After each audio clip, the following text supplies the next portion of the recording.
I was standing barefoot on my own porch on Christmas Eve, and my house wouldn't let me in. The keypad blinked red. Wrong code. Please, Inside, Michael, just I could talk see my to me. son Don't Ethan do this. walking past the window like I didn't exist.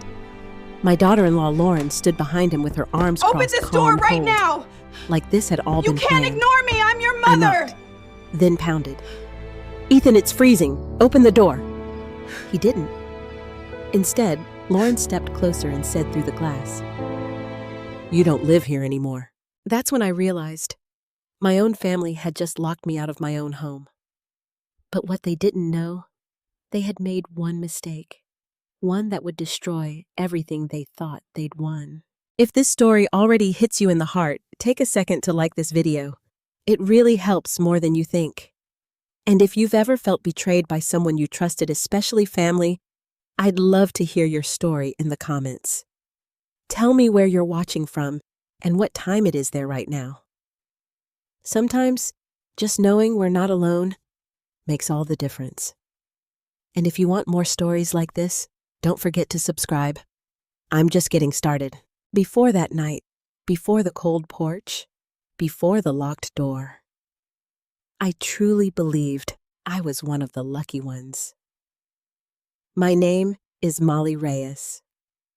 I'm 68 years old, and for most of my life I worked as a nurse. Long shifts, aching feet, holidays spent under fluorescent lights instead of Christmas trees. I did it all without complaint, because at the end of every exhausting day, I had something that made it worth it: a family. My husband Carlos used to say our home was our greatest achievement, not because it was big or fancy, it wasn't, but because every corner of it held a memory. The kitchen where we danced while cooking. The living room where Ethan took his first steps. The front porch where Carlos would sit every evening watching the sunset like it was a show just for him. When Carlos passed away 5 years ago, that house became more than just a home. It became everything I had left of him. I stayed there alone after he was gone. It was quiet sometimes, painfully so, but it was still mine, still ours. I learned how to live with the silence, how to fill it with small routines: morning coffee by the window, old music playing softly in the background, the occasional phone call from my son. Ethan, he was my only child, my whole world once. I raised him mostly on my own when Carlos worked double shifts. I remember packing his lunches at 5 a.m., staying up late, helping with homework, saving every extra dollar to make sure he had opportunities I never did. He was a good boy, kind, thoughtful. At least, he used to be. The call came about 8 months before Christmas. "Mom, things are a little tight right now." His voice sounded different, strained, almost embarrassed. I could hear Lauren in the background whispering something. "Of course," I said immediately. "What do you need?" There was a pause. Then he cleared his throat. "We were wondering if maybe we could stay with you for a while, just until we get back on our feet." I didn't even hesitate. "Ethan, this is your home. You don't have to ask." And just like that, everything changed. They moved in the following week. Lauren walked through the front door with a bright smile and a bottle of wine in her hand. She hugged me like we were close, like she had always seen me as more than just her husband's mother. "Molly, thank you so much for this," she said sweetly. "We won't be here long, I promise." I remember laughing softly. "Stay as long as you need." At first it felt nice. The house wasn't quiet anymore. There was laughter again, movement, the sound of footsteps upstairs, the hum of the television in the evening. For a little while, it felt like life had come back into those walls. We started having dinners together again. Lauren would cook. Sometimes she liked experimenting with recipes she found online. Ethan would sit at the table scrolling through his phone, occasionally looking up to joke about something. And I would sit there watching them, feeling full, like I had my family back. "Mom, you don't have to worry about groceries anymore," Ethan said one night. "I'll handle that. It touched me more than I expected. "You don't have to do that," I replied. "You're already dealing with enough." "I want to," he insisted. And for a while he did. He paid for groceries, fixed a few things around the house, even offered to take over some of the bills. It felt like he was stepping up, like everything I had done for him was coming back around in some small way. But looking back now, I realized something. The change didn't happen all at once. It never does. It was small things at first. Lauren rearranged the living room one afternoon while I was out. When I came home, the couch had been moved, the old coffee table replaced with a newer one she had found on sale. "Oh, I hope you don't mind," she said, smiling brightly. It just felt like the space needed a refresh. I hesitated. The old table had been Carlos's favorite. He'd built it himself years ago. But I looked at her so eager, so sure of herself, and I swallowed the feeling. "It's nice," I said. And that was the first time I let something go. After that, it became easier for them. Little by little, pieces of my home started to change. The framed photos on the wall were replaced with newer ones, pictures of Ethan and Lauren's vacations, their friends, their life. My old decorations were moved into boxes, then into the garage, and eventually, I wasn't even sure where they went. Just decluttering, Lauren would say. Ethan didn't seem to notice. Or maybe he just didn't care.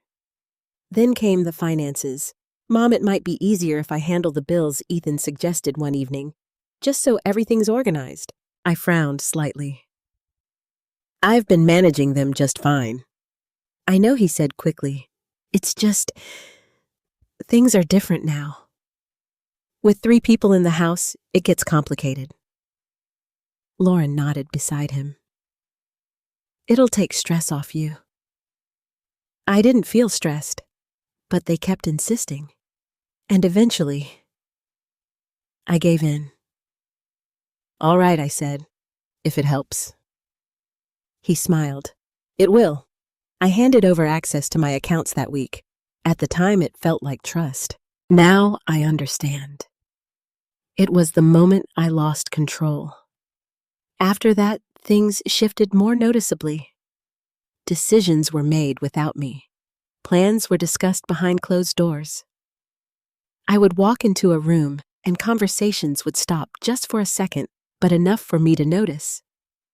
One night, I was passing by the kitchen when I heard Lauren's voice, low and urgent. "She won't even notice if we do it this way." I froze. Ethan said something I couldn't quite hear. Then Lauren again, sharper this time. "It's the smartest option. We just have to move carefully." I stepped into the room. They both looked up at me immediately, too quickly. "Everything okay?" I asked. Lauren smiled. "Too fast. Too practiced." "Of course, Molly. We were just talking about budgeting." Ethan nodded. I looked between them. Something didn't feel right, but I told myself I was imagining things, that this was what families did, a just compromise change. Still, that night, as I lay in bed, staring at the ceiling, I couldn't shake the feeling that something in my own home had quietly shifted. Like I was no longer standing in the center of it. Like I was being moved to the edges, and I didn't yet understand why. But deep down, something inside me was already beginning to feel afraid. If you had walked into my house 3 months after Ethan and Lauren moved in, you probably wouldn't have noticed anything wrong. Everything looked better. New cushions on the couch, brighter curtains replacing the old ones Carlos and I had picked out years ago. Fresh paint in the hallway. Even the kitchen had a different feel, cleaner, more modern, less like the place where I had spent decades cooking meals for my family. To anyone else, it might have looked like an upgrade, but to me, it felt like I was slowly disappearing. It started with small changes, things that were easy to dismiss. One afternoon, I came home from a grocery run and noticed the hallway wall was bare. I stopped mid-step. The photos were gone. Not just any photos. Our photos. Carlos holding Ethan as a baby. Ethan's first day of school. Family vacations, cheap ones but full of laughter. Every frame told a piece of our story. I walked into the living room, my chest tightening. "Lauren," I called out. She appeared from the kitchen, wiping her hands on a towel, smiling as if nothing was wrong. "Oh, you're back already." I glanced toward the empty wall again. "Where are the pictures?" Her smile didn't falter. I took them down. The space felt a little cluttered. Cluttered. That word hit harder than it should have. "They were memories," I said quietly. "They still are," she replied lightly. "They're just stored away for now." I wanted to create a more cohesive look. I stood there, trying to process what she was saying. "Where did you put them? In the garage, I think? Or maybe the storage boxes upstairs." "Don't worry, they're safe." Safe.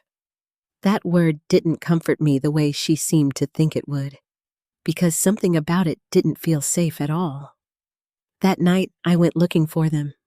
I opened boxes in the garage, digging through old holiday decorations, dusty books, things we hadn't touched in years. But the photos weren't there. Not in the garage. Not in the hallway closet. Not anywhere I could find. When I asked Lauren again the next day, she frowned slightly, as if I were the one being unreasonable. "Molly, I told you they're packed away. Why are you so worried? I just want to see them." "Well, we have a lot going on right now," she said, turning back to her phone. "I'll look for them later." Later never came. That was the moment something shifted inside me, not dramatically, not all at once, but enough for me to notice. Because it wasn't just about the photos. It was about the way she dismissed it. The way she spoke, as if my attachment to those memories was inconvenient. After that, the changes became harder to ignore. My favorite armchair, the one Carlos used to tease me about because I refused to replace it, was gone one morning. Just gone. In its place was a sleek, modern recliner that didn't feel like it belonged in my home. "Where's my chair?" I asked Ethan. He barely looked up from his phone. "Oh, that old thing. It was falling apart, Mom. We got rid of it." My stomach dropped. "You threw it away?" "Relax," he said with a small laugh. "It was junk." Junk. I felt something crack inside me at that word. That chair was Mom. He interrupted, his tone shifting slightly. "It's just furniture." No, it wasn't just furniture. It was where I sat every night after work. Where I cried the first time I realized Carlos wasn't coming back. Where I held Ethan when he came home heartbroken as a teenager. But to him, it was just junk. I nodded slowly, forcing myself to stay calm. "Next time, ask me first." "Sure," he said, already distracted again. But there was no next time, because after that they stopped asking entirely. The kitchen changed. The living room changed. Even my bedroom wasn't untouched. One afternoon, I walked in to find Lauren standing in the middle of it, holding one of my old jewelry boxes. "Oh," she said, surprised. "I didn't hear you come in." "What are you doing?" I asked.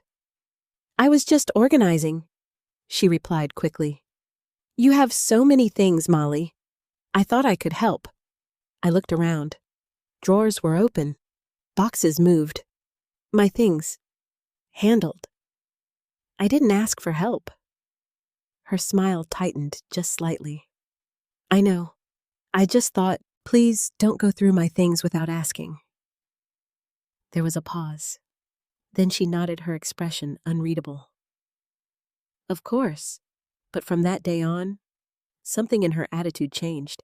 She was still polite, still smiled, But there was a coldness underneath it now, something sharper, less patient. And Ethan? He started pulling away. At first, it was subtle. He stopped joining me for morning coffee. Then he started eating dinner later, or not at all. When I tried to talk to him, he seemed distracted, irritated even. "Mom, I'm busy," he would say. "Can we not do this right now?" Do what talk? Be a family I didn't understand. One evening, I found him sitting at the dining table with a stack of papers spread out in front of him. "What's all this?" I asked, stepping closer. He quickly gathered them together. Nothing important. I caught a glimpse before he pulled them away. Documents, official-looking ones. "Are those financial papers?" I asked. "Just stuff I'm handling," he said. "You don't need to worry about it." But I did worry, because something in his tone wasn't right. It wasn't reassuring. It was dismissive, like he had already decided I didn't need to know. Later that night, I passed by the kitchen again, and again I heard them talking. Lower this time, more careful. "Timing has to be right," Lauren was saying, and the signature Ethan asked. "It's already taken care of." My heart skipped. Signature. I leaned closer to the wall, barely breathing. "You're sure?" Ethan said. "Yes," Lauren replied. She signed everything we needed. I froze, signed what I tried to remember every document I had signed in the past few months. Bills, bank forms, nothing that would matter like that. Right, I stepped into the kitchen. They both turned instantly, too instantly. "What are you talking about?" I asked. Lauren's expression shifted into that familiar, polished smile. "Nothing serious, just paperwork." "What paperwork?" Ethan stood up, sliding the papers off the counter. "Mom, it's handled. You don't need to stress about it." "I'm not stressed," I said, my voice tighter than I intended. "I just want to understand." "You trust me, don't you?" he asked. That question. It stopped me, because the answer had always been yes, without hesitation, without doubt. But standing there looking at him, really looking at him, I felt something I had never felt before. Uncertainty. Still, I nodded. "Of course." He smiled, relieved. "Then don't worry about it." But I did worry. That night, I lay awake longer than usual. The house was quiet again, but not the same kind of quiet as before. This one felt heavy, like something was being built around me piece by piece without me even realizing it. And for the first time since they moved in, I started to wonder if I had made a mistake. A very big one, because deep down, something was becoming clear. This didn't feel like my home anymore.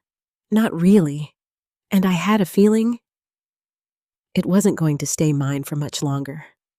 The moment I realized something was truly wrong wasn't when they moved my things. It wasn't even when I overheard them whispering. It was the day I heard my house being priced like it already belonged to someone else. It happened on a quiet Tuesday afternoon. Lauren had gone out, and Ethan was supposed to be at work. I had just finished making myself a cup of tea when I heard voices in the living room. A man's voice. Confident. Professional. I froze in the hallway, my fingers tightening around the mug. Based on the current market, the man was saying, you could easily list this at $850, possibly higher if you stage it properly. My heart dropped. List it? List what? I stepped closer, my pulse suddenly loud in my ears. "And the ownership situation," the man continued. "Everything's clean on that end, right?" There was a pause. Then Ethan's voice. "Yeah, it's taken care of." I felt the air leave my lungs. I walked into the living room before I could stop myself. What's taken care of? The room went silent. Ethan was standing near the window, his body stiff. Across from him sat a man in a tailored suit holding a tablet. Lauren stood beside the couch, her expression frozen for just a second before it shifted into something composed. Too composed. Oh, she said lightly. Molly, you're home. I looked between them. Who is this? The man stood quickly, offering a polite smile. Hi there, ma'am. I'm Greg Lawson. I'm a real estate agent. Real estate agent. The words echoed in my head. I turned slowly toward Ethan. A real estate agent, I repeated. Why is there a real estate agent in my house? Ethan sighed, rubbing the back of his neck like I was the one being difficult. Mom, relax. We were just exploring options. What options? Lauren stepped forward, her voice calm, almost soothing. We're just thinking ahead, Molly. The market is really strong right now. It might be a good time to consider selling. Selling? My grip on the mug tightened. You're talking about selling my house, I said, my voice barely above a whisper. Ethan's expression hardened slightly. It's not just your house, Mom. That sentence hit me harder than anything else. I stared at him. What does that mean? It means, he said, crossing his arms, things have changed. No, I said, shaking my head slowly. No, they haven't. This house your father built this life for us. This is my home. And we live here too, Lauren added quickly. That doesn't give you the right to sell it. Greg shifted uncomfortably, clearly sensing the tension. Maybe I should come back another time. No, I said, firmly turning to him. You should leave now. Ethan stepped forward. Mom, you're overreacting. Am I shot back, because from where I'm standing, you invited a stranger into my home to discuss selling it without even telling me. It's not like that, he said, but there was irritation in his voice now. Then explain it to me, I demanded. Because I'd really like to understand how my own son thinks he has the right to do this. There was a long pause. Then Lauren spoke. You signed the papers, Molly. Everything inside me went still. What papers? I asked slowly. She exchanged a quick glance with Ethan before continuing. The documents Ethan had you sign for the financial restructuring. Remember, I felt a chill spread through me. I signed paperwork for bills, I said. For banking, not for this. Ethan let out a breath like he was tired of explaining something obvious. It's all part of the same process, Mom. You just didn't read everything carefully. My chest tightened. I always read what I sign. Lauren's smile was thin now. Not this time. The room felt smaller suddenly, harder to breathe in. What are you saying? I asked. Ethan walked over to the table and picked up a folder. These, he said, opening it and pulling out a set of documents, are the ownership transfer forms. He held them out toward me. My hands trembled as I took them. I didn't even need to read the whole thing. I saw my name, my signature, and then his transferred ownership. I felt like the floor had disappeared beneath me. This isn't right, I whispered. I never agreed to this. You signed it, Lauren said coolly. I didn't know what I was signing. That's not our fault.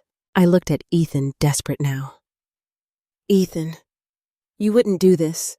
Not to me. For a moment, something flickered in his eyes.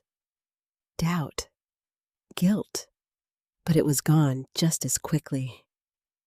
You always said you trusted me, he replied. That sentence, it broke something inside me, because I had, completely. And now I understood exactly how that trust had been used. This isn't legal, I said, my voice shaking.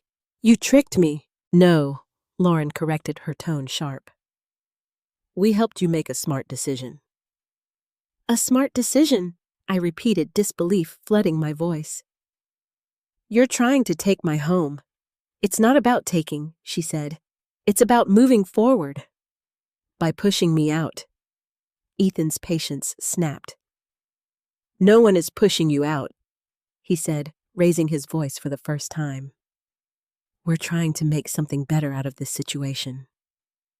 For who I demanded. For all of us. I laughed then, a short broken sound that didn't feel like it belonged to me. All of us, I said. Or just you. Silence. Heavy. Uncomfortable. Greg cleared his throat again. I really think I should. Yes, I said, cutting him off. You should go. He didn't argue this time. He grabbed his things quickly and left the door closing softly behind him. And just like that, it was just the three of us again. But nothing felt the same. I looked at the papers in my hands. My signature. Something I had always believed meant control. Security. Now, it felt like a trap. You can't do this, I said quietly. Ethan didn't respond. Lauren stepped closer instead. It's already done, Molly. Her voice was calm, certain, like she had already won, and for the first time, I felt something I had never felt in my own home before. Powerless. Because deep down, I knew something was very wrong. Not just with what they had done, but with how far they were willing to go. And as I stood there, holding those papers in my shaking hands, I realized something that made my blood run cold. They weren't just planning to sell the house. They were planning a future. That didn't include me. After that day, nothing needed to be said out loud anymore. The truth had already settled between us like something heavy and permanent. They thought the house was theirs. And worse, they thought I wouldn't fight it. The days leading up to Christmas felt like I was living inside someone else's life. I still woke up in the same bedroom, still made my coffee in the same kitchen, still walked across the same floors that held decades of memories. But everything felt different, colder. Like I had become a guest in a place that once knew me as its center. Ethan stopped pretending after that conversation. He no longer softened his tone when he spoke to me, no longer tried to include me in anything. He moved through the house like he already owned it, confident, dismissive, distant. Lauren didn't even bother hiding it anymore. She began referring to things as ours right in front of me. Our kitchen, our living room, our plans. Each word landed like a small cut, not enough to make me scream, but enough to slowly bleed me dry. One evening, I walked into the kitchen and found Lauren sitting at the counter, flipping through a magazine filled with home staging ideas. She didn't look up when I entered. I was thinking we should repaint the exterior, she said casually. Something more modern. Maybe white with black trim. It photographs better.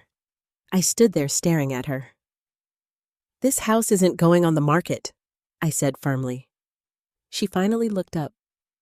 There was no warmth in her expression. That's not really your decision anymore. My stomach twisted. You're wrong. She tilted her head slightly, studying me like I was something she needed to figure out. Am I? She asked softly. Yes. I said, my voice stronger than I felt. You tricked me into signing something I didn't understand. That doesn't make it legal. She smiled then, a slow, knowing smile that made my skin crawl. You'd be surprised what's legal, she said. I didn't respond, because deep down, I wasn't sure anymore. That night, I sat at the dining table long after they had gone upstairs. The house was quiet again, but not peaceful. Never peaceful. I spread out the documents Ethan had shown me, reading them line by line under the dim light. Legal language, complex phrasing, pages and pages of things I didn't fully understand. But one thing was clear. My signature was there, over and over again. And every time I saw it, I felt a fresh wave of disbelief. How had I missed this? How had I trusted so blindly? I thought back to those moments, Ethan handing me papers, telling me it was just routine, just easier this way. I hadn't questioned him. Why would I? He was my son. But now, I could see the pattern, the timing, the way everything had been slowly arranged around me until I didn't even realize what I was agreeing to. I pressed my hand against my chest, trying to steady my breathing. This isn't over, I whispered to myself, but the words didn't sound as convincing as I wanted them to. The next morning, I tried to talk to Ethan again. He was in the living room scrolling through his phone, completely relaxed, like nothing had changed. Ethan, I said, standing in front of him. He didn't look up. What? We need to talk. He sighed, clearly annoyed, and set his phone down. About what? About the house. His expression hardened immediately. We've already talked about this. No, I said. You talked. I listened. That's not the same thing. He leaned back in his chair, crossing his arms. Fine. What do you want to say? I took a deep breath. You can't do this to me. I'm not doing anything to you. You're taking my home. I'm making a decision that benefits all of us. I shook my head. No, you're making a decision that benefits you. His jaw tightened. You always think everything is about you. That accusation hit me like a slap. Everything, I repeated.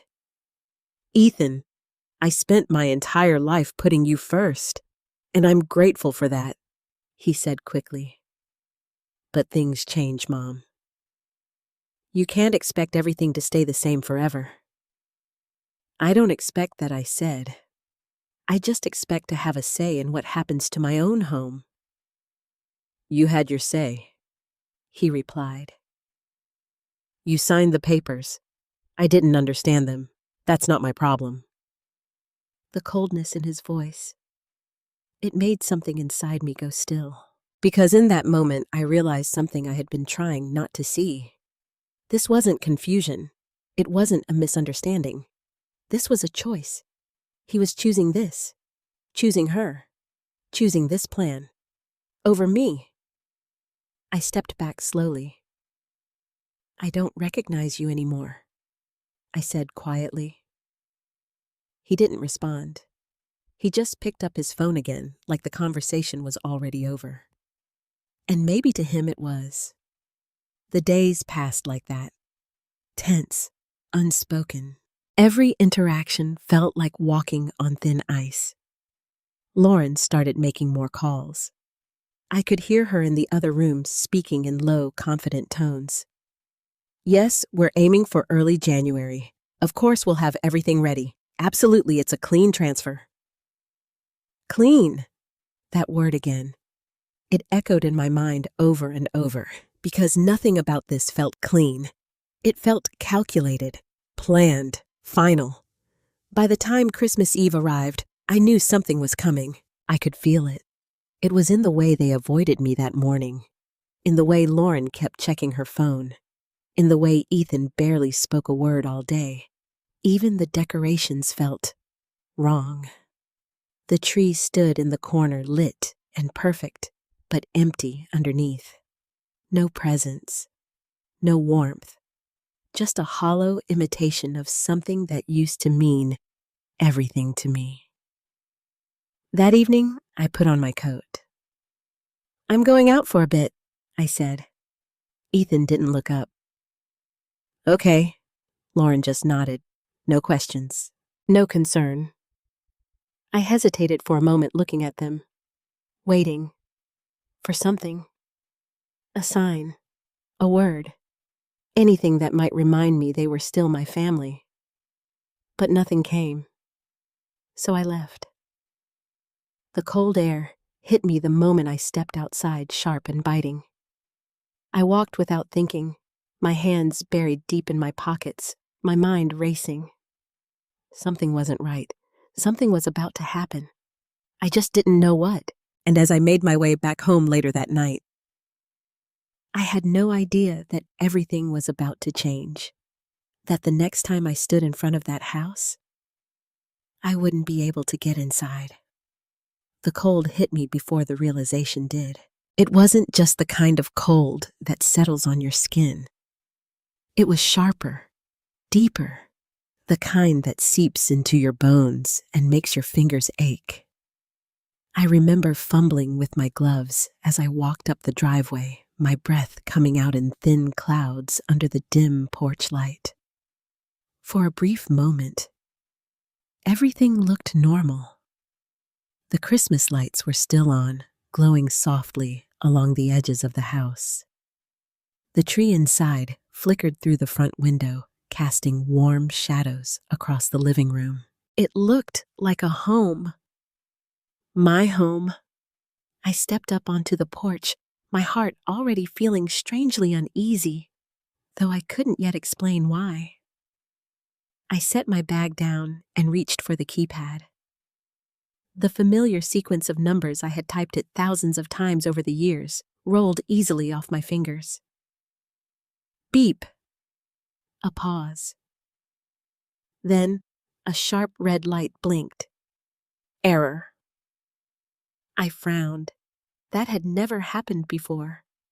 I tried again, slower this time. Beep, beep, beep. The keypad processed, then flashed red again. Error. A small knot formed in my stomach.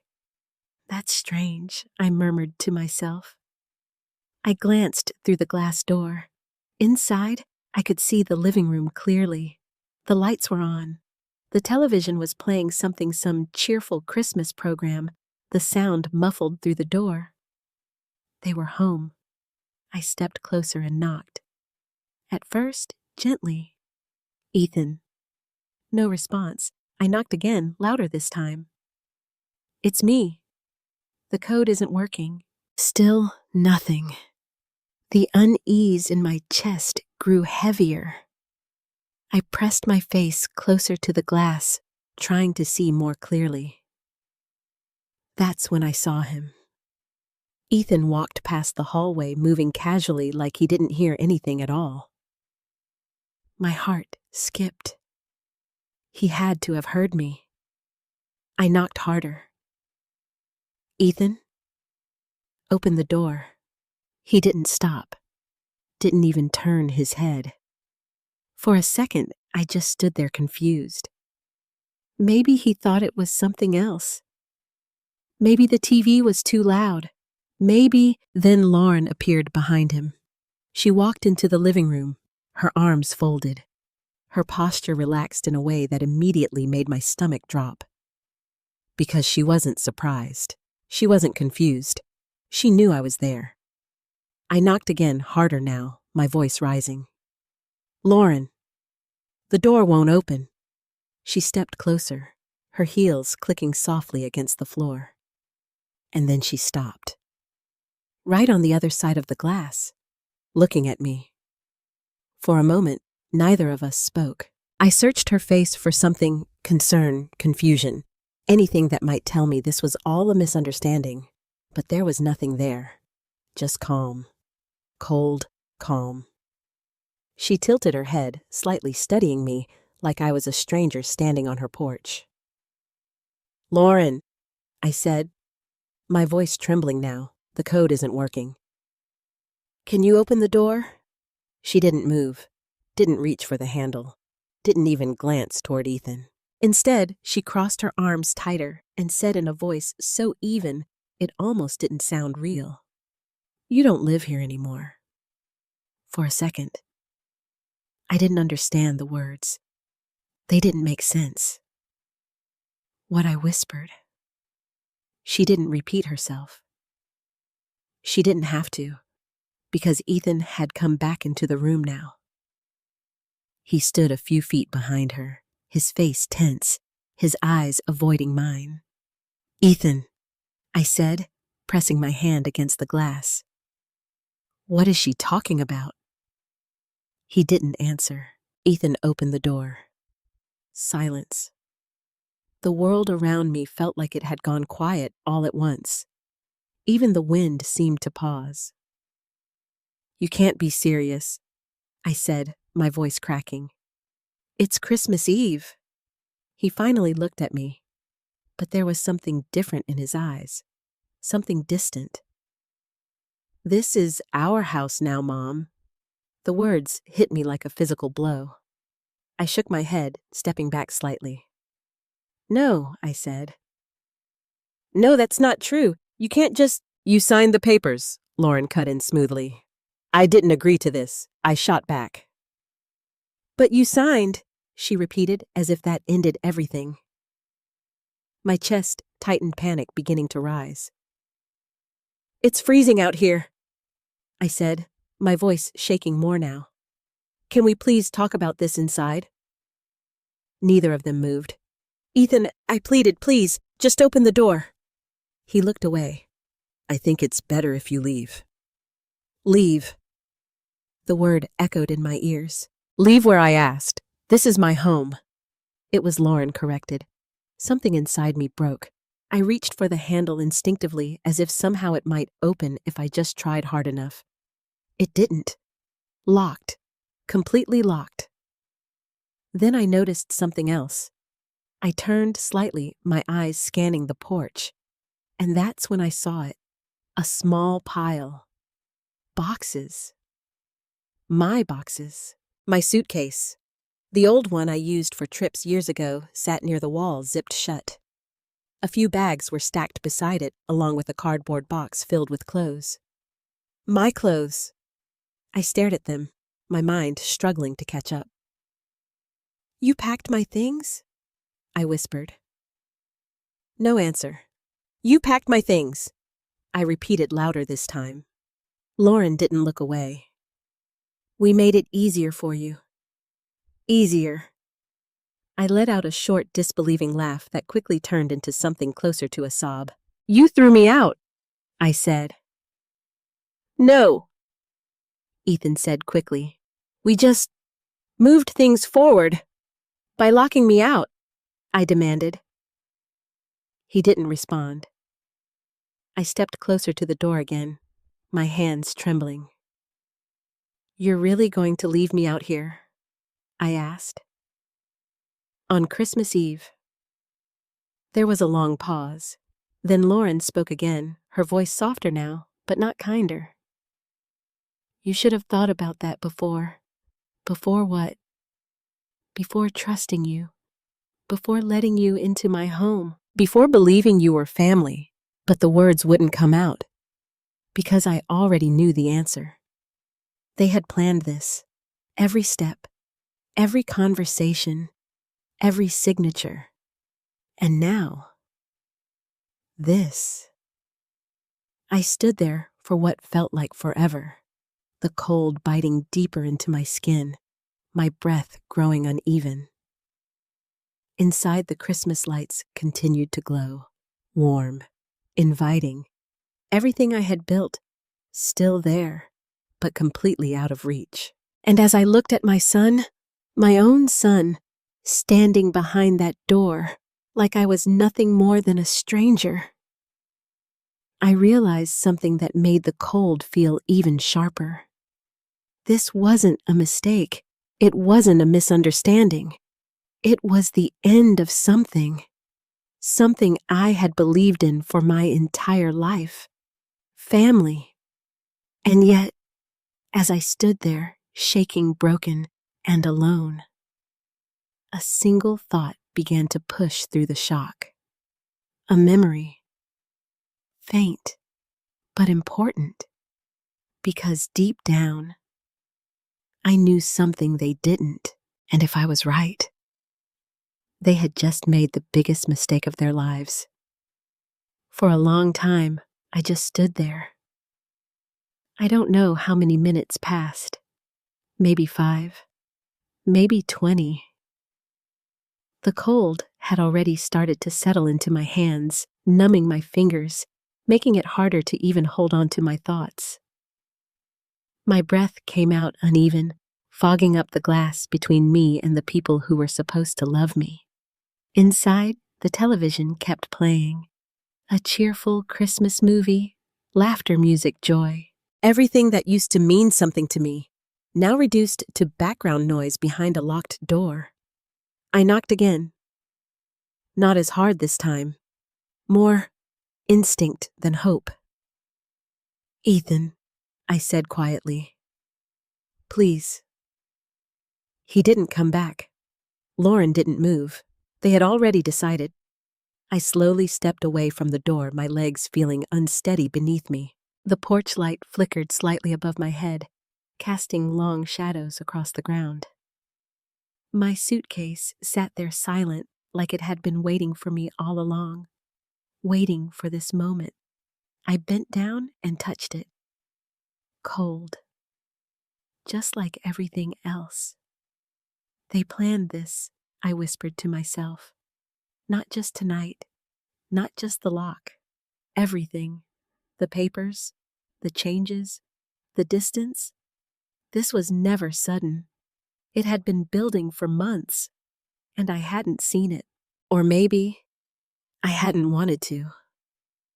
My hands trembled as I reached into my coat pocket and pulled out my phone. For a second, I hesitated.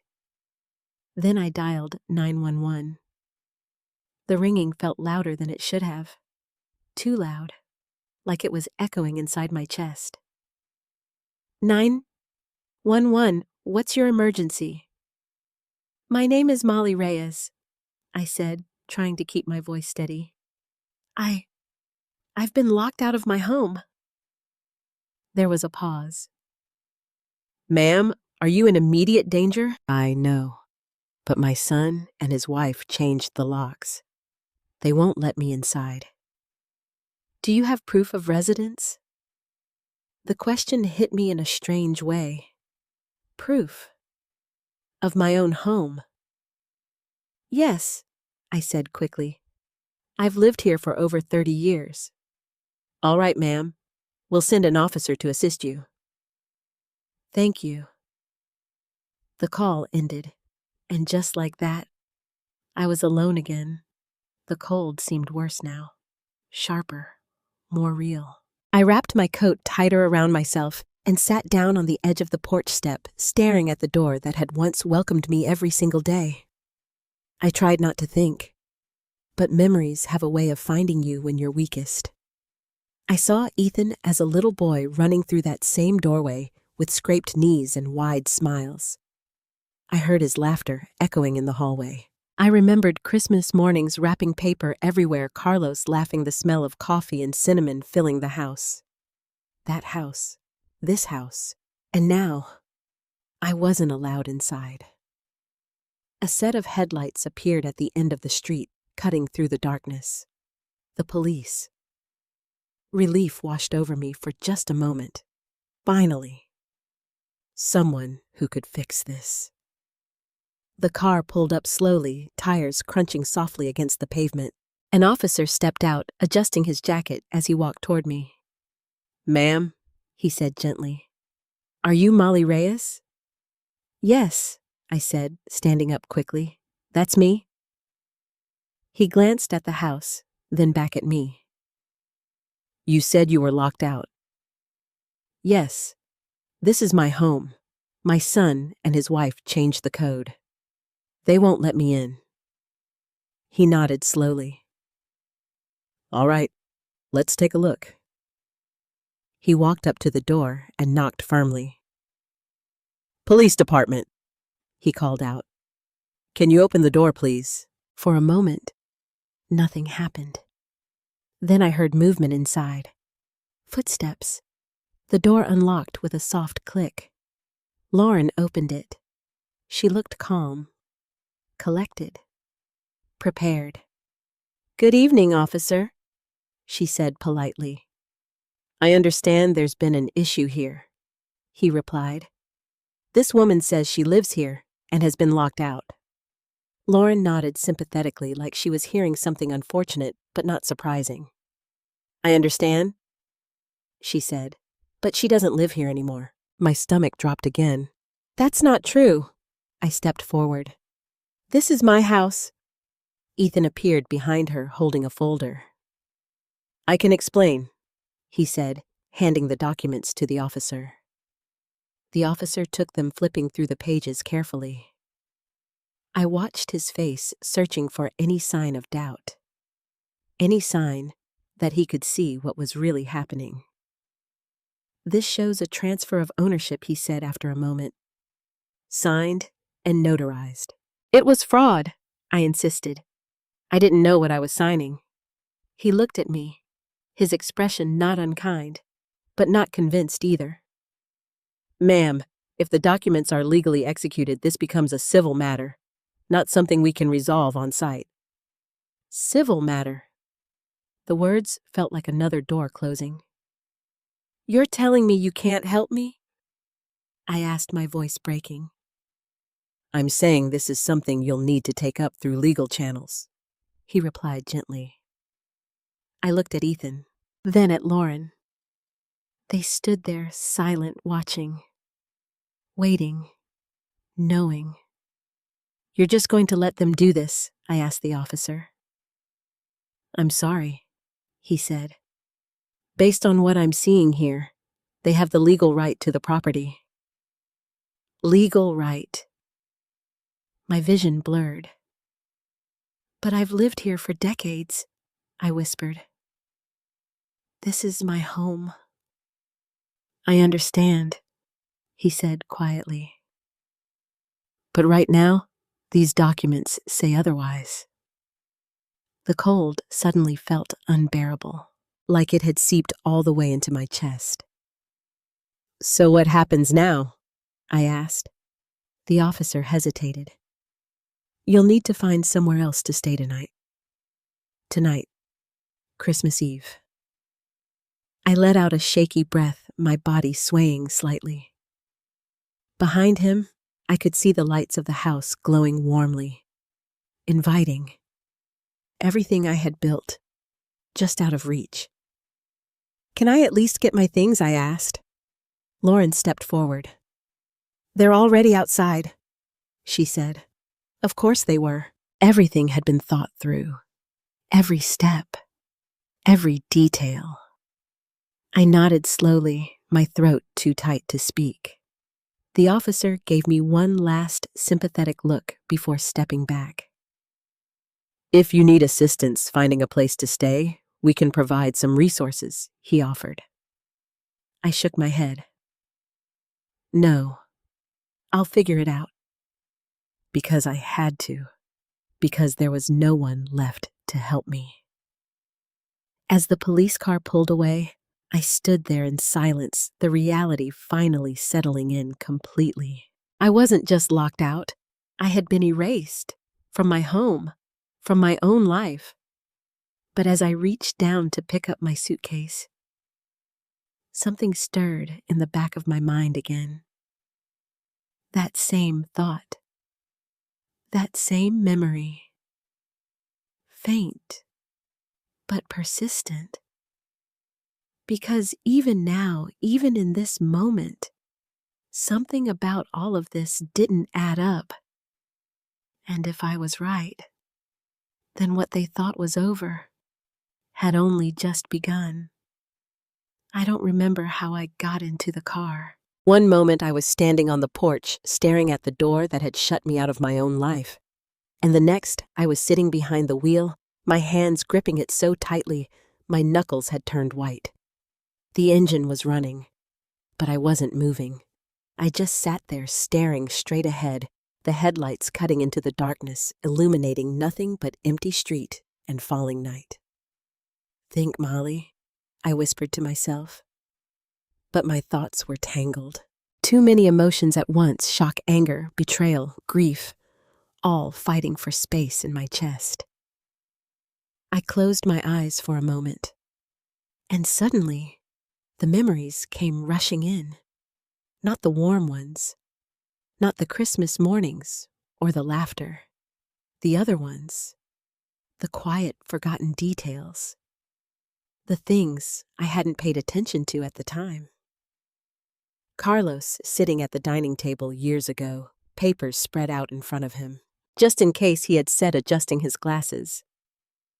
It's always better to be prepared. I remembered laughing back then. You worry too much, I told him.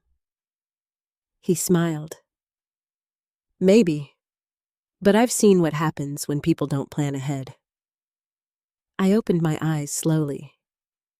My heart began to beat a little faster, because that memory wasn't random. It meant something.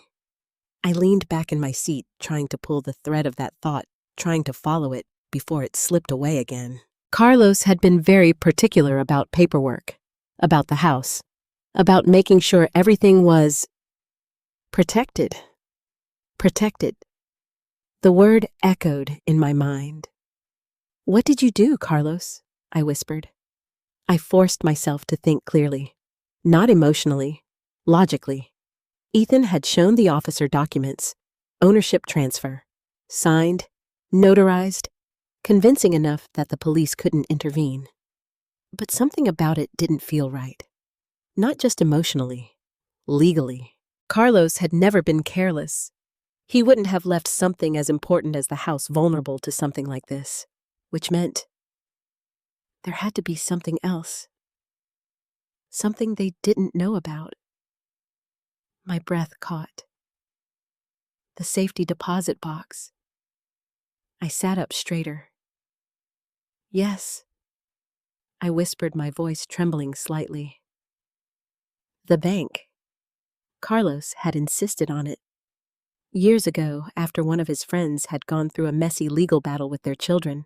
I don't trust paperwork sitting in drawers, he told me. Too easy to lose, too easy to tamper with. So we had opened a safety deposit box at the bank, and inside it, we had placed copies of everything important, the original deed, the trust documents, everything. I hadn't thought about it in years, because I never needed to, until now. A strange feeling started to rise in my chest. Not hope, not yet, but something close to it, something steady, something grounded. If the original documents are there, I said slowly, then what they have might not matter. I gripped the steering wheel again, this time with purpose. For the first time since being locked out, I felt something shift. Not just pain, not just loss, but possibility. I reached for my phone again, scrolling through my contacts until I found the number. The bank. It rang longer this time. Too long. Then finally, thank you for calling First Pacific Bank. Our offices are currently closed for the holiday. Please leave a message. I hung up. Of course. Christmas Eve. Everything was closed. I let out a shaky breath, leaning back in my seat again. Tomorrow? I said quietly. I would go first thing in the morning, as soon as they opened. But that didn't solve my immediate problem. I had nowhere to go. I looked down at my phone again, scrolling through names. Friends, old colleagues, people I hadn't spoken to in months, some in years. I hesitated. I didn't want to explain, didn't want to say the words out loud, didn't want to admit that I had been thrown out of my own home by my own son, but I didn't have a choice. I tapped on a name. Linda. She had worked with me at the hospital for over 20 years. We weren't as close as we used to be, but she was kind, reliable. The phone rang twice. Then, Molly, her voice came through surprised, but warm. Is everything okay? And just like that, my composure cracked. No, I said, my voice breaking despite my best effort to keep it steady. No, it's not. There was a pause, then concern. What happened? I swallowed hard. I don't have anywhere to stay tonight. Another pause, longer this time. Then, where are you? She asked immediately. I'm in my car. Come to my place, she said without hesitation. Right now. I'll text you the address. You don't have to. Yes, I do, she cut in gently. Molly, it's Christmas Eve. You're not spending it alone in your car. Tears filled my eyes. Thank you, I whispered. Just get here safely, she said. We'll figure everything else out later. The call ended, and for the first time that night, I didn't feel completely alone. I started the car, pulled away from the curb, and as I drove down the street, I couldn't help but glance back once at the house. My house. Still glowing, still standing, still holding everything I had built. And for the first time since I had been locked out, I didn't feel defeated. I felt certain, because something wasn't right about what they had done. And tomorrow, I was going to find out exactly what. As the house disappeared from view, one final thought settled firmly in my mind. They thought they had won. They thought I was gone. But they had forgotten something important, something Carlos had made sure of. And if I was right, everything they had planned was about to fall apart. I barely slept that night. Linda had made up the couch for me, layering blankets until it felt almost too warm, too soft, so different from the cold porch I had just come from. She left a mug of tea on the side table and told me I could stay as long as I needed. But comfort didn't reach me. Not really. Because every time I closed my eyes, I saw that door. I heard Lauren's voice. You don't live here anymore. And worst of all, I saw Ethan. Not opening it, not choosing me. I turned onto my side, staring at the dim light filtering through the window.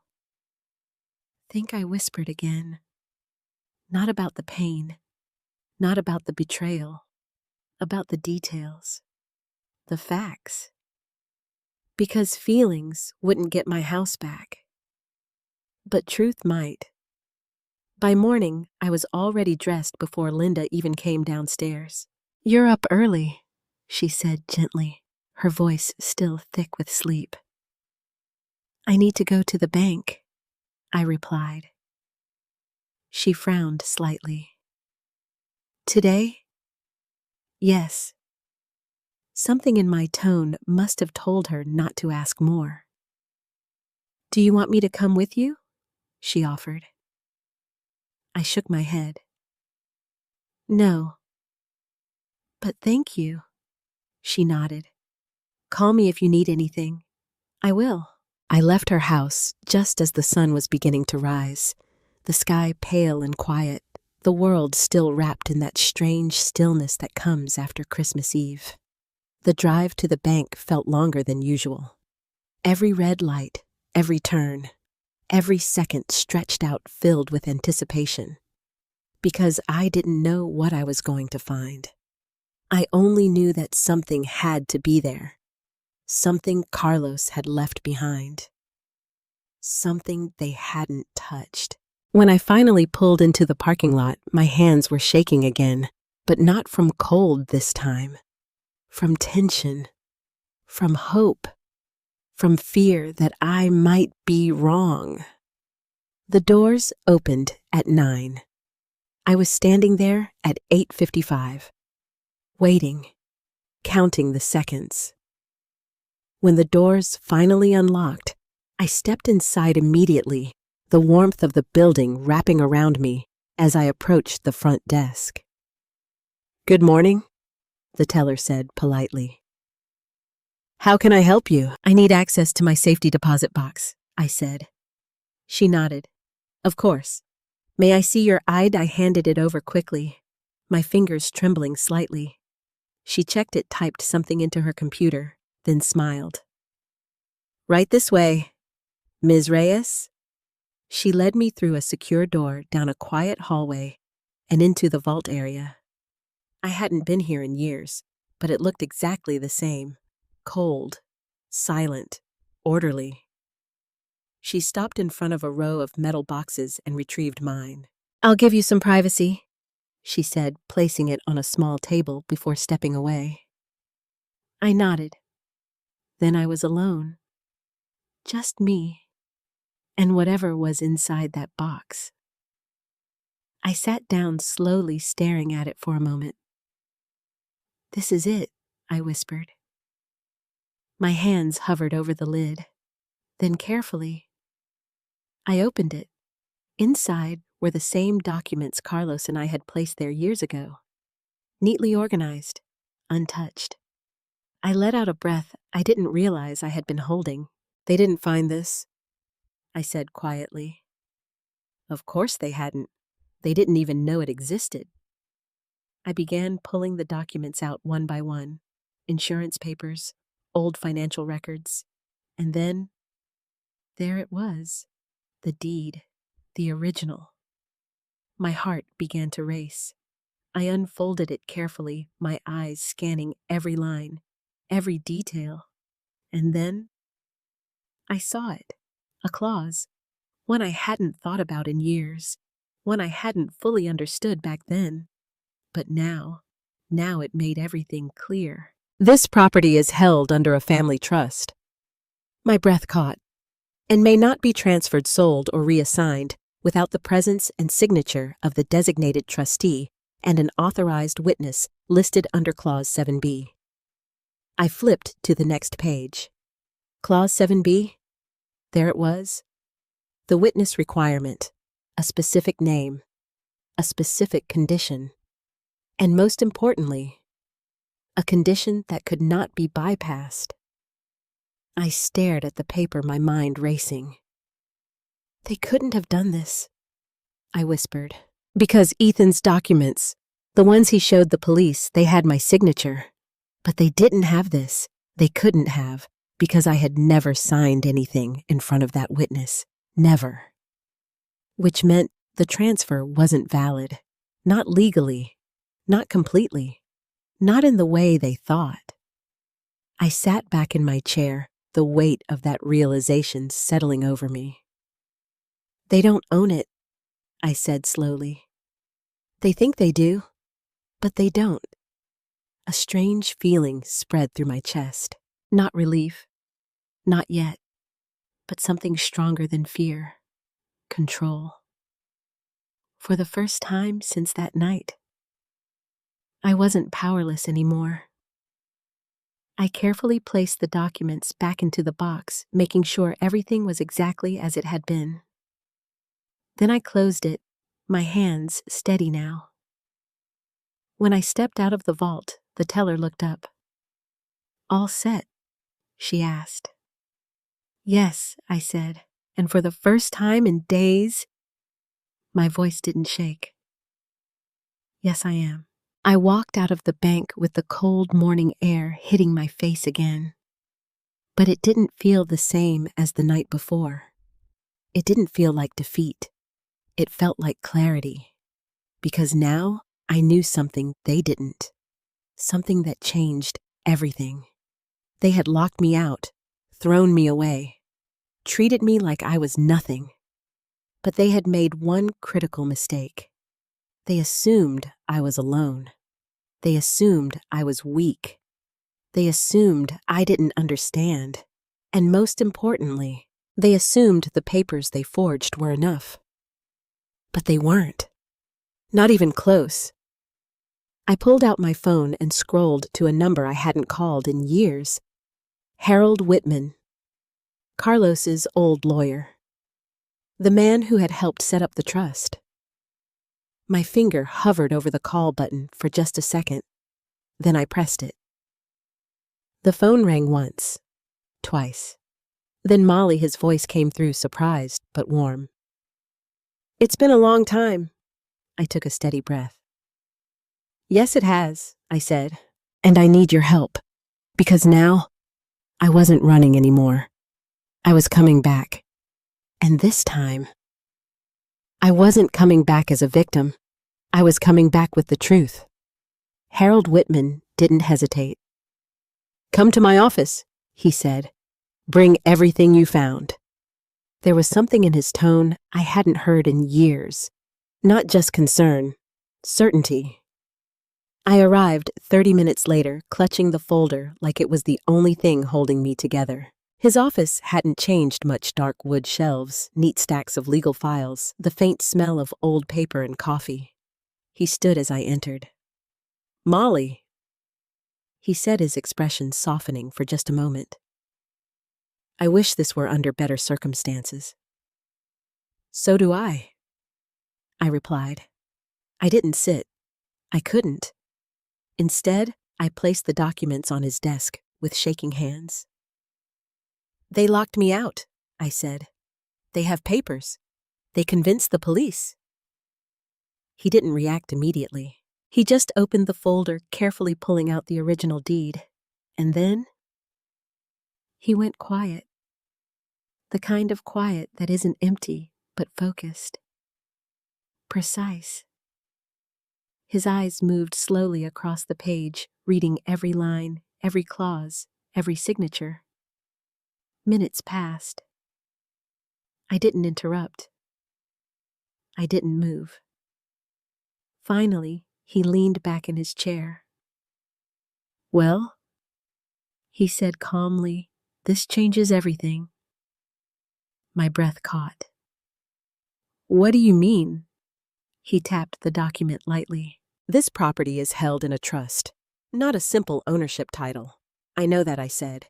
"But they showed documents, forged or incomplete documents," he interrupted. I blinked. "Incomplete?" He nodded. "They may have something that looks legitimate, something convincing enough to fool a police officer doing a surface-level check." He flipped to the clause I had noticed earlier. "But they don't have this." He pointed directly at it. "The witness requirement." I stepped closer, my heart pounding. "They didn't mention that," I said. "Of course they didn't," he replied. "Because if they had, their entire claim would collapse." My chest tightened. "So, what does that mean?" He looked at me directly. "It means the transfer is invalid." The words hit me like a shockwave. "Invalid? You're sure?" I asked. "I don't deal in guesses, Molly," he said firmly. "I deal in facts, and the fact is, without the proper witness and trustee authorization, this property cannot legally be transferred." "But my signature doesn't override the trust structure," he said. "That's the whole point of a trust. It protects against exactly this kind of situation." I felt something inside me shift, not just hope, something stronger, relief mixed with anger. "So they don't own the house," I said slowly. "They don't? Not even partially?" "Not at all." I let out a breath, my shoulders dropping slightly for the first time since everything had started. "They threw me out," I said quietly. "Like I was nothing." His expression hardened slightly. "Then they made a very serious mistake." I looked at him. "What happens now?" He folded his hands together on the desk. "Now," he said, "we take control back." The words were simple, but they carried weight. Real weight. How, I asked. "We proceed carefully," he replied. "We don't rush. We don't give them time to adjust their story." He stood up and walked over to a filing cabinet, pulling out a folder. "I helped your husband set this trust up," he continued. "I know exactly how it's structured." He placed the folder on the desk and opened it. "First, we document everything: the attempted transfer, the forged or incomplete paperwork, the illegal eviction." My stomach tightened slightly at that last phrase. Illegal eviction. He nodded. "They had no legal right to remove you from the property." None. I thought back to the night before. The door, the cold, my things on the porch. They changed the locks, I said. That alone is enough to raise serious legal consequences, he replied. A strange mix of emotions rose inside me. Validation, anger, grief. All of this. It's real, I asked quietly. He looked at me steadily. Yes, Molly, it's real, and it's in your favor. I sat down slowly, my legs finally giving in. They made it look so convincing, I said. Even the police believed them. Police aren't trained to analyze complex trust structures on the spot, he said. They look at surface documents, that's all. He leaned forward slightly. But in court, with the full documentation, he shook his head. They won't stand a chance. Silence filled the room for a moment. Then I asked the question that had been sitting in my chest since that night. Why would they do this? Harold didn't answer immediately. Instead, he studied me. Greed, he said finally. Opportunity, and the belief that they could get away with it. I looked down at my hands. I trusted them, I whispered. I know, he said gently, and that's exactly what they used. I closed my eyes for a moment, letting the weight of that truth settle. Then I opened them again. Stronger this time. What do we do next? I asked. He smiled slightly.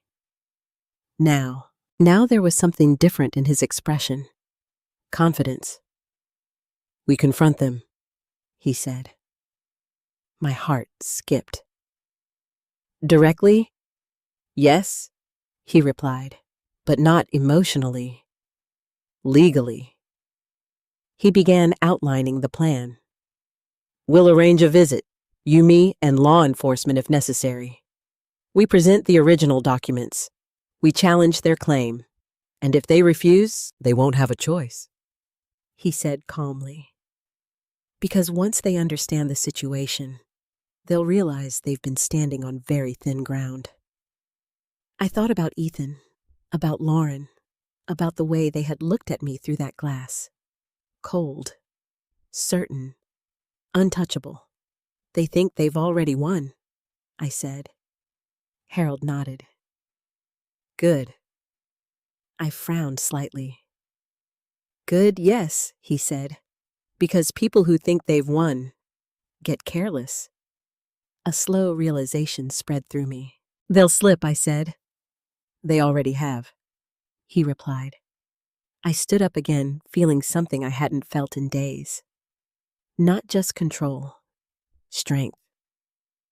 They threw me out on Christmas Eve, I said quietly. His expression hardened again. Then let's make sure that decision costs them. I nodded, because now, everything was different. I wasn't standing outside anymore. I wasn't begging. I wasn't confused. I knew the truth, and the truth had power. As I walked out of his office, one thought repeated itself clearly in my mind. They thought I was gone. They thought I had nothing left. But they were wrong. Very wrong. Because the next time I stood in front of that house, I wouldn't be knocking. I'd be walking back in. I didn't rush. That was the first thing Harold insisted on. Timing matters, he told me as we sat across from each other, going over the plan for what must have been the third time. If we walk in too early, they'll deny everything. If we walk in too aggressively, they'll panic and try to cover their tracks. So, what do we do? I asked. He leaned back slightly, studying me. We let them believe they're still in control. The idea made something in my chest tighten. They already do, I said quietly.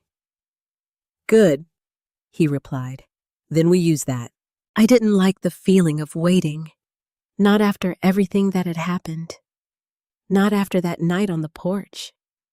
Every part of me wanted to go back immediately, walk up to that door. show them the papers, force them to face what they had done. But Harold was right. This wasn't about emotion. This was about precision. "Christmas Day," he said finally. I blinked. "Tomorrow?" He nodded. "They'll be relaxed, comfortable, possibly even celebrating. That's when people are least careful." I thought about that. Ethan, sitting in the living room.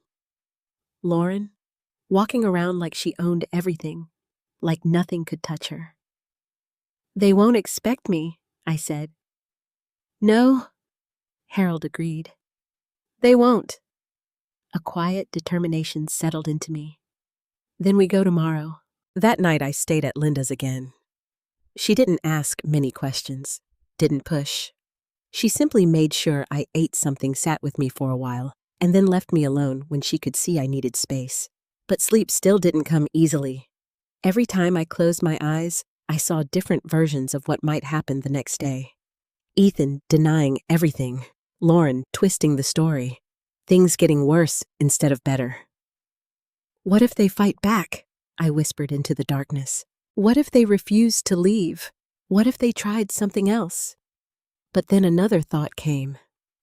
Clear, steady. They already had. They had taken everything they thought they could. There was nothing left for them to take. Only something for me to reclaim. I sat up slowly, pulling the blanket tighter around my shoulders. "No," I said softly. "This ends tomorrow." Christmas morning arrived quietly. Too quietly. There were no decorations here, no familiar smells, no memories tied to this place. Just a borrowed couch, borrowed space, borrowed time. But something inside me had changed.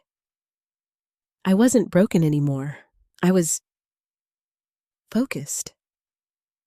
I got dressed carefully, not in anything fancy, just something simple, something steady, something that felt like me. When I stepped outside, the cold air hit my face again, but this time, it didn't feel like punishment. It felt sharp, awakening, like something that kept me alert. Harold was already waiting when I arrived at his office. He stood beside his car, a folder in his hand, his expression calm but firm. "Ready?" he asked. I took a breath, then nodded.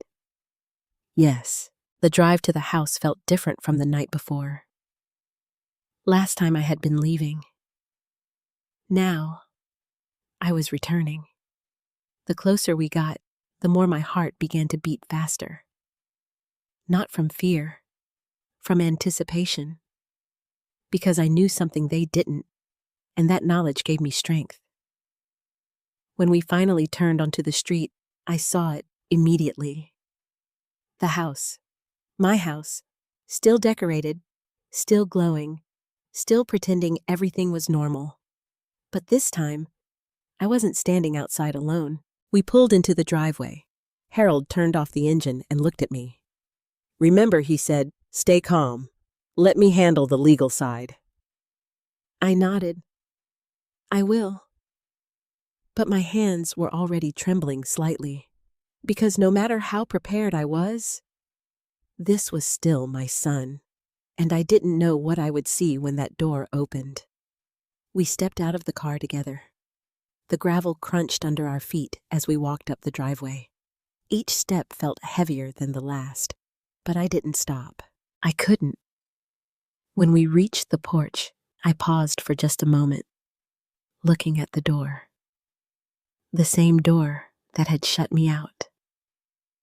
The same door that had changed everything. "Go ahead," Harold said quietly. I raised my hand and knocked. Firm, clear, certain. Inside, I heard movement, footsteps, voices. Then the door opened. Lauren stood there, For a split second, her face froze. Shock. Real shock. "Molly," she said.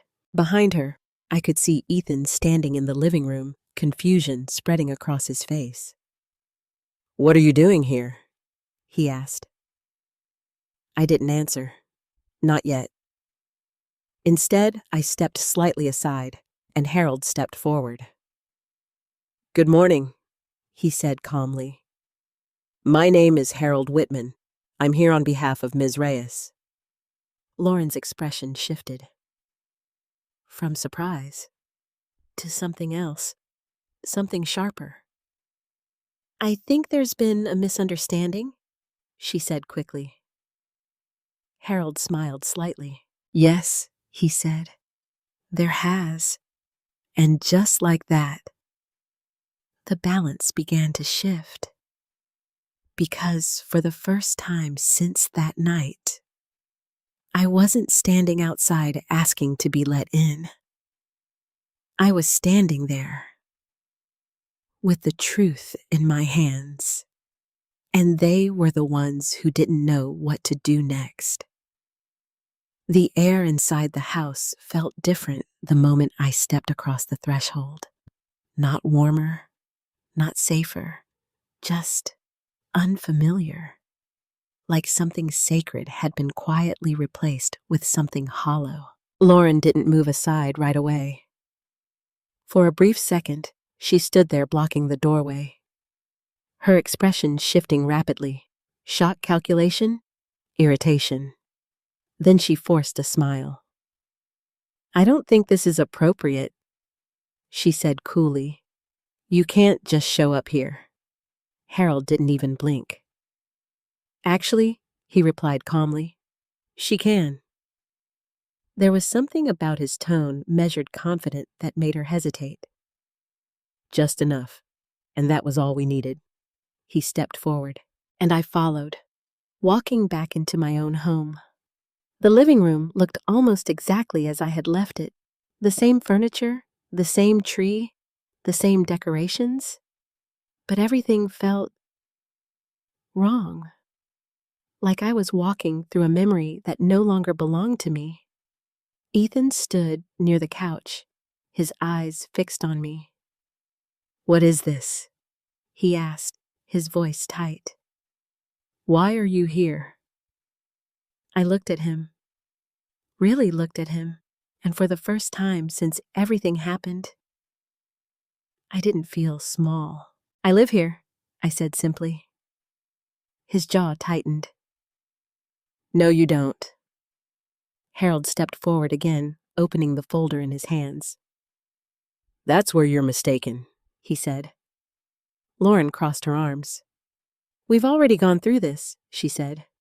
"We have the paperwork. It's all legal." "Is it?" Harold asked. He placed the original deed on the coffee table, right in front of them. Lauren's eyes flicked down to it, and for the first time, I saw something crack. Just a flicker, but it was there. "What is that?" Ethan asked. "This," Harold said, tapping the document lightly, "is the original deed and trust agreement for this property." Silence filled the room. Thick, heavy. Lauren stepped closer, her expression tightening. "We already have copies of everything we need," she said quickly. Harold nodded. "I'm sure you do." He flipped to the clause page. "But I'm also sure." "You don't have this." He pointed directly at the witness clause. Lauren's eyes followed his finger, and this time, she didn't hide it. The tension, the realization. "What does that even mean?" Ethan asked, looking between them. "It means," Harold said calmly, "that any transfer of ownership requires not just a signature, but a verified witness listed under this clause." Ethan frowned. "That doesn't matter. Mom signed the papers." "No," Harold corrected. "It matters completely." He looked directly at Lauren, "because without that witness, the transfer is invalid." The word hung in the air, Invalid. Ethan's expression shifted, confusion creeping in. What he said. That's not Lauren, that's not what you said. Lauren didn't respond immediately. She was still staring at the document, calculating, searching for a way out. You're misinterpreting it, she said finally, her voice sharper now. That's not how it works. Harold didn't raise his voice, didn't argue emotionally. He simply reached into his folder and pulled out another document. This, he said, is a certified explanation of the trust structure. Filed and recognized. He placed it beside the deed. And this, he added, pulling out a third document is a legal statement confirming that no authorized witness was present during any recent transfer attempt. Ethan's face went pale. What is he talking about? He demanded, turning to Lauren. She swallowed. It's just technicalities, she said quickly. It doesn't change anything. It changes everything, Harold said firmly. The room went still again, because this time there was no room for doubt. I watched Ethan closely. The way his posture shifted, the way his confidence started to unravel. You told me it was handled, he said, his voice lower now. Lauren didn't meet his eyes. I said it was taken care of, she replied. That's not the same thing, he snapped. And there it was. The first crack. Not in the legal case. In them. I stepped forward slowly. This isn't about misunderstanding anymore, I said. Both of them looked at me. You locked me out of my own home? I continued. You packed my things. You called it yours. My voice didn't shake. Not this time, and you did it based on something that wasn't even real. Lauren's expression hardened again. You don't get to play the victim now, she said coldly. You signed those papers. I trusted my son, I replied. That hit harder than anything else. Because Ethan flinched. Actually flinched. Harold stepped in again, his tone shifting slightly. Let me be very clear, he said. The documents you used are either incomplete or fraudulent. Either way, they do not grant you ownership. He paused. And what you did constitutes unlawful eviction. Lauren's composure finally cracked. That's ridiculous, she snapped. We didn't do anything illegal. Changing locks and removing a legal resident without proper authority is illegal, he said calmly. Ethan looked between us again, his breathing uneven now. What happens now? He asked. Harold didn't hesitate. Now, he said, we restore the rightful situation. He gestured toward me. Molly Reyes remains the legal resident and controlling party of this property. The words landed, heavy, final. Lauren took a step back. No, she said. No, that's not. It is, Harold cut in, and for the first time since everything began, they had no answer, no argument, no control, just silence. And in that silence, everything shifted, because the illusion they had built, the one they believed in so completely, was collapsing right in front of them. And there was nothing they could do to stop it. The silence didn't last long. It never does when the truth lands too hard. What are you saying? Ethan asked again, his voice tighter now, his eyes darting between Harold, the papers, and Lauren. This doesn't make any sense. It makes perfect sense, Harold replied calmly. You were presented with incomplete information. Ethan turned to Lauren, his confusion now sharpening into something more dangerous. Lauren, what is he talking about? She didn't answer. Not immediately, and that hesitation. It said more than anything else could have. I asked you something. Ethan pressed his voice, rising. She finally looked at him, and for the first time since I had known her, she didn't look in control. "I handled it," she said quickly. "Just like I told you." "That's not what I asked," he snapped. "Did you know about this clause?" She hesitated again. "Just long enough." Ethan's face changed, not all at once, but piece by piece.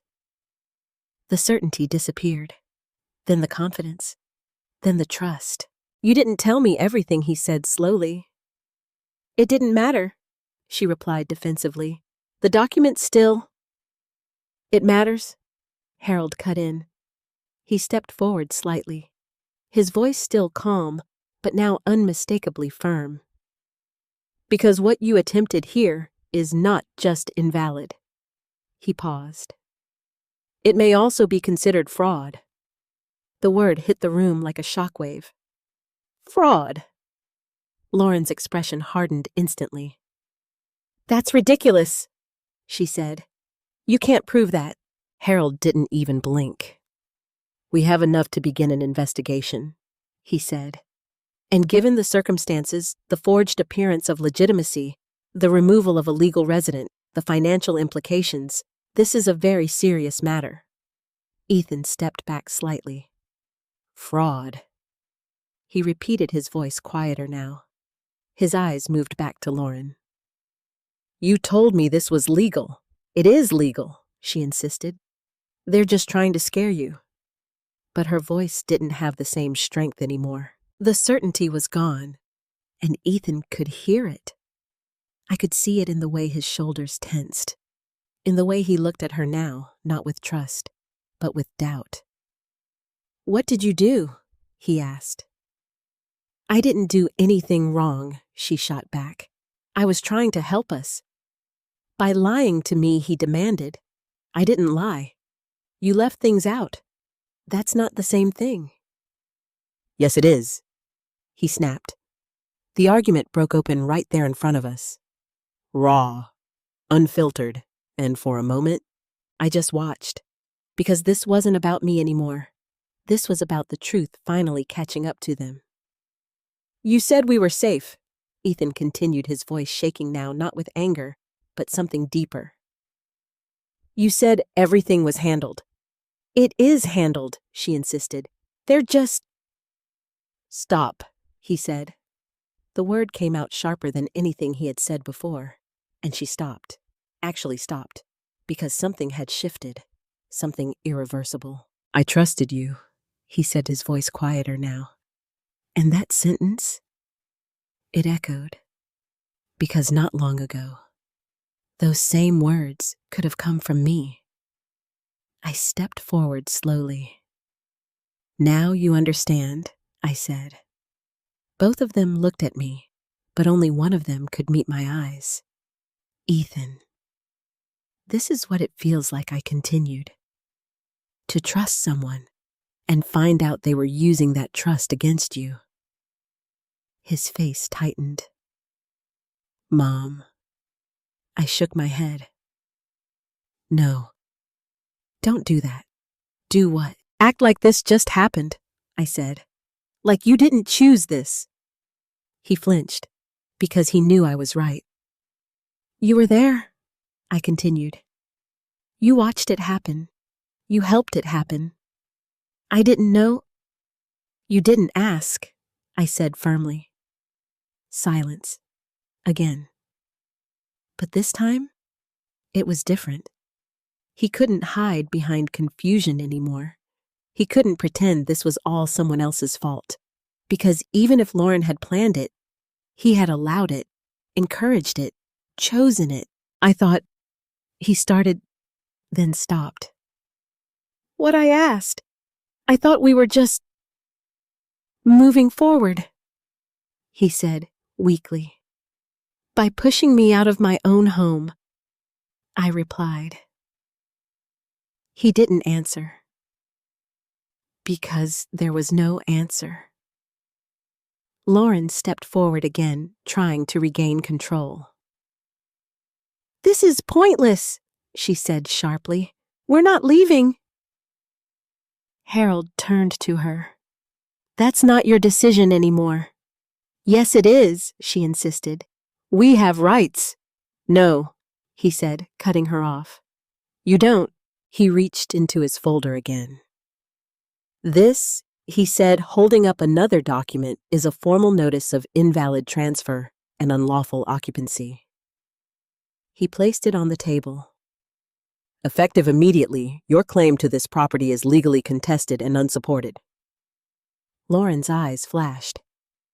You can't just walk in here and say that. I didn't just say it, he replied calmly. I documented it.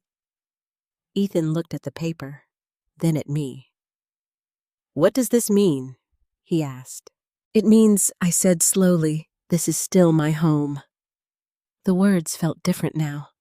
Not fragile, not uncertain, solid, true. And it means, Harold added, that if you choose to remain here against the legal standing, further action will be taken. Lauren laughed a sharp, brittle sound. You're bluffing. Harold didn't respond. He didn't need to. Because the bluff wasn't his. It was theirs. And it was collapsing. I looked around the room, at the tree, at the furniture, at everything they had tried to take. And for the first time since that night, I didn't feel like an outsider here. I felt like the truth had finally caught up to this place, and it was reclaiming it.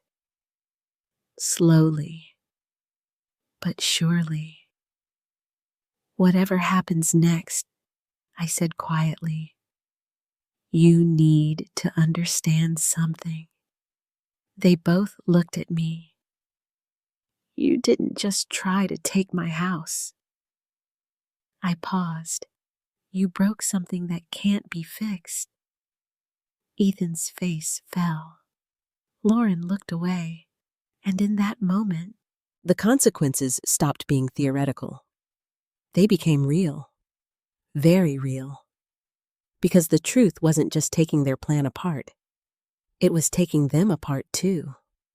The room felt smaller now. Not physically, but emotionally. Like the walls themselves were closing in under the weight of everything that had just been said. No one spoke for a moment. Lauren stood near the edge of the table, her arms still crossed, but the confidence that had once held her posture upright was gone. In its place, there was tension, calculation, fear barely hidden beneath stubborn defiance. Ethan, on the other hand, looked like he had just woken up from something he didn't want to admit he had been part of. What happens now? He asked again, but this time his voice wasn't demanding answers. It was searching for them. Harold didn't rush his reply. He closed the folder, calmly placing it under his arm, like this was just another case to him, routine, orderly, controlled. Now, he said, you correct the situation. Lauren scoffed under her breath. You don't get to walk in here and give orders. Harold didn't react. I'm not giving orders, he said. I'm outlining consequences. That word again, consequences. It landed heavier this time, because now they understood it wasn't theoretical. This property, he continued, legally belongs to Molly Reyes. You have no valid claim to it. Any attempt to assert ownership through false documentation or otherwise puts you at risk of civil and potentially criminal liability. Lauren's jaw tightened. You're exaggerating. I'm being precise, he replied. Ethan ran a hand through his hair, pacing slightly now. Lauren. Did you forge anything? He asked quietly. Her eyes snapped to him. No, but it came too fast, too sharp. Then why is he saying that Ethan pressed? Because he's trying to scare you, she said. That's what lawyers do. Harold didn't interrupt, didn't argue. He simply watched. Because the truth didn't need help anymore. It was already working its way through the room. Ethan looked back at the documents on the table, then at me, then at her. You said everything was legal, he repeated. It is. Stop, he said again, more firmly this time. The word cut through the room. And this time, it didn't just stop her. It changed something. Because now Ethan wasn't defending her. He was separating from her. I need you to be honest with me, he said. For a moment, Lauren said nothing, and in that silence, everything became clear. I did what I had to do, she said finally. Not an apology, not even a denial, just a justification. Ethan stepped back like the words had physically hit him. What does that mean? He asked. It means, she said, her voice rising slightly. Now I saw an opportunity and I took it. My chest tightened, not from shock, from confirmation. All you had to do was go along with it, she continued, turning toward him.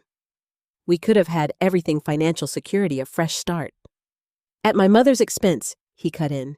She wouldn't have needed this place forever. That sentence, that was the moment everything broke. Because it wasn't about misunderstanding. It wasn't about confusion. It was about intention.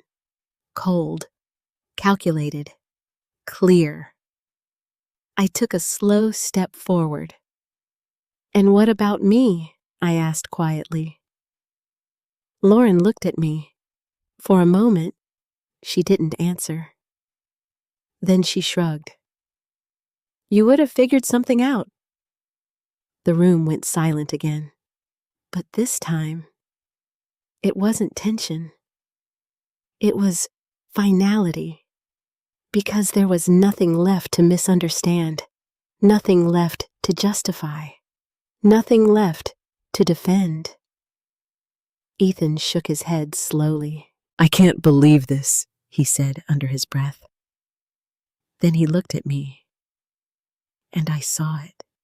The guilt, the regret, the realization.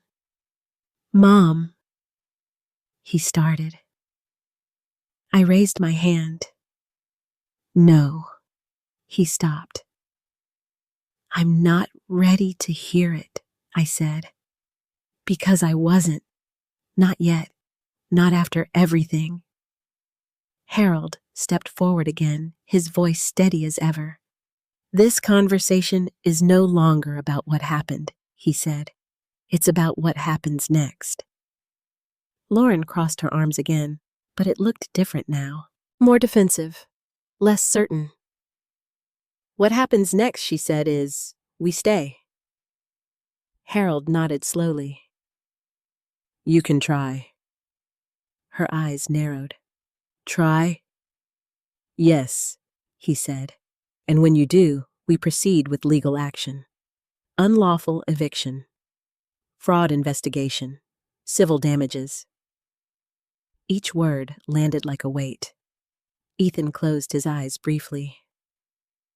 Lauren, we need to stop, he said quietly. She turned to him sharply. Stop what? This, he said. All of this. No, she snapped. We're not walking away now. We already lost, he said. That was the moment. The real one. Not when the papers were shown. Not when the clause was explained. But right there, when he said it out loud. We already lost.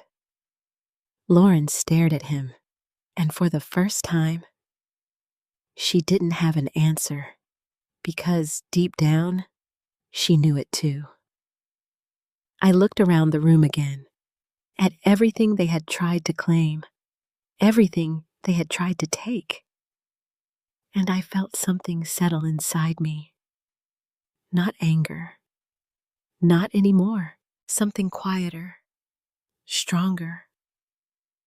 Resolution. You need to leave, I said. My voice was calm, clear, final. Lauren's head snapped toward me. You don't get to. I do, I said, and this time there was no hesitation, no doubt, because the truth was no longer fragile. It was solid, unshakable, and it belonged to me. Ethan looked at the floor, then at me, then at the door. I'll pack, he said quietly. Lauren turned to him, stunned. You're serious?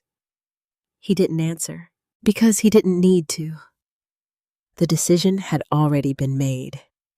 And just like that, the house began to feel like mine again. The house was quiet again. Not the tense, suffocating silence from before, but something different, something honest, something that belonged to me. I stood in the living room long after Harold had left, watching as Ethan moved slowly through the house, packing what little he had brought with him. Lauren was gone. She had left in a rush, angry, defensive, unwilling to stay and face what had just unfolded. The sound of the door slamming behind her still echoed faintly in my mind. But Ethan stayed. Not because he had a right to, but because he had nowhere else to go. And maybe because he finally understood what he had done. I watched him from a distance. The way his shoulders slumped, the way his movements lacked direction, like someone who had lost something but couldn't yet name what it was. It wasn't the house, not really. It was something deeper than that. Do you need help? I asked quietly. He stopped, turned toward me, surprised. No, he said after a moment. I've got it.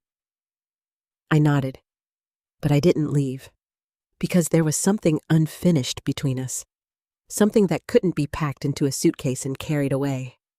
After a few more minutes, he set the box down and looked at me again. I didn't think it would go this far, he said. I didn't respond right away. I know that doesn't fix anything, he added quickly. But it's the truth. The truth, I repeated softly. He nodded. I thought we were just making things easier, more stable. I thought Lauren knew what she was doing. And you didn't question it, I said. It wasn't an accusation, just a fact. He looked down. No. Silence stretched between us. Not uncomfortable, just real. I trusted her, he said. I let out a slow breath. So did I replied. That made him look up, and for the first time since this all began, our eyes met without anger, without distance, just understanding, painful but clear. I'm sorry, he said. The words came out quietly, almost like he wasn't sure he had the right to say them. I studied his face. The boy I had raised was still there, buried under poor choices, bad judgment, weakness, but not gone. I believe you, I said. His eyes widened slightly. You do? Yes, I replied. But that doesn't change what happened. His shoulders dropped. I know, and it doesn't change what comes next. He nodded again. I know that too. We stood there in silence for a moment longer. Then he picked up his box again. I'll be out by this afternoon, he said. You don't have to rush, I replied automatically. Then I stopped myself. Because that instinct, that reflex to make things easier for him was part of what had led us here. Yes, I corrected gently. You do.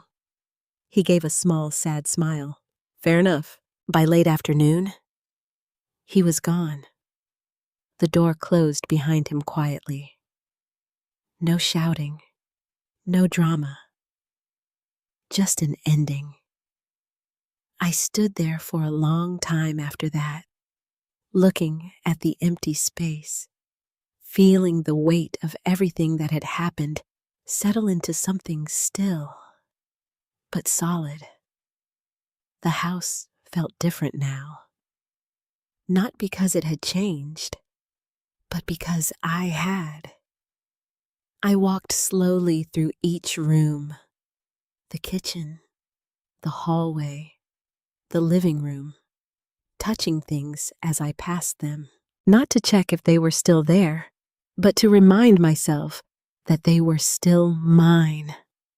When I reached the front door, I paused, my hand resting on the handle.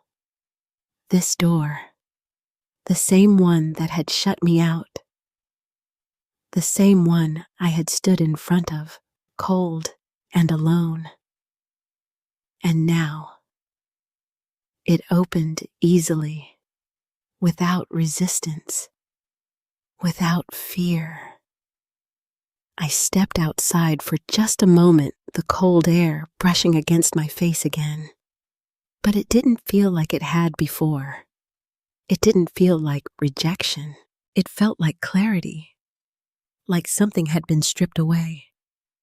And what remained was real. I stepped back inside and closed the door behind me.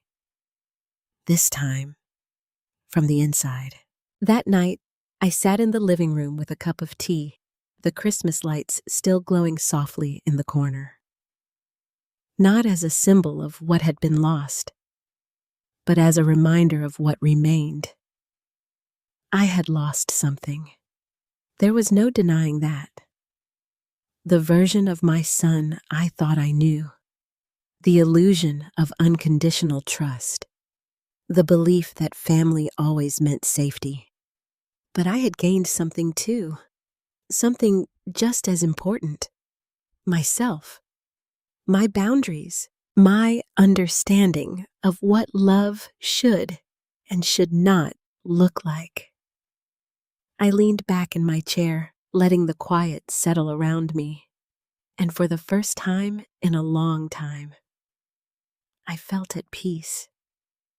Not because everything was perfect, but because everything was clear.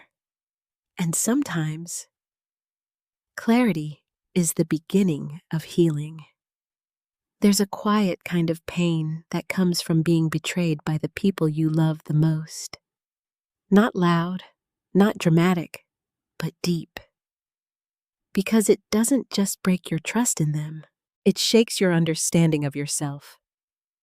This story isn't just about a house, it's about boundaries, about the difference between love and sacrifice, and about the moment you realize that giving everything to others shouldn't mean losing yourself. Family is important, but respect is essential. And if someone is willing to take from you without regard for your well-being, that's not love, that's entitlement. Sometimes the hardest lesson is learning that you are allowed to protect yourself, even from the people you raised, supported, or trusted the most. And choosing yourself doesn't make you selfish. It makes you strong. If you've ever been in a situation where someone you trusted crossed a line, I'd really love to hear your story.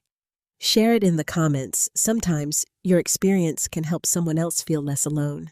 And if this story resonated with you, don't forget to like and subscribe.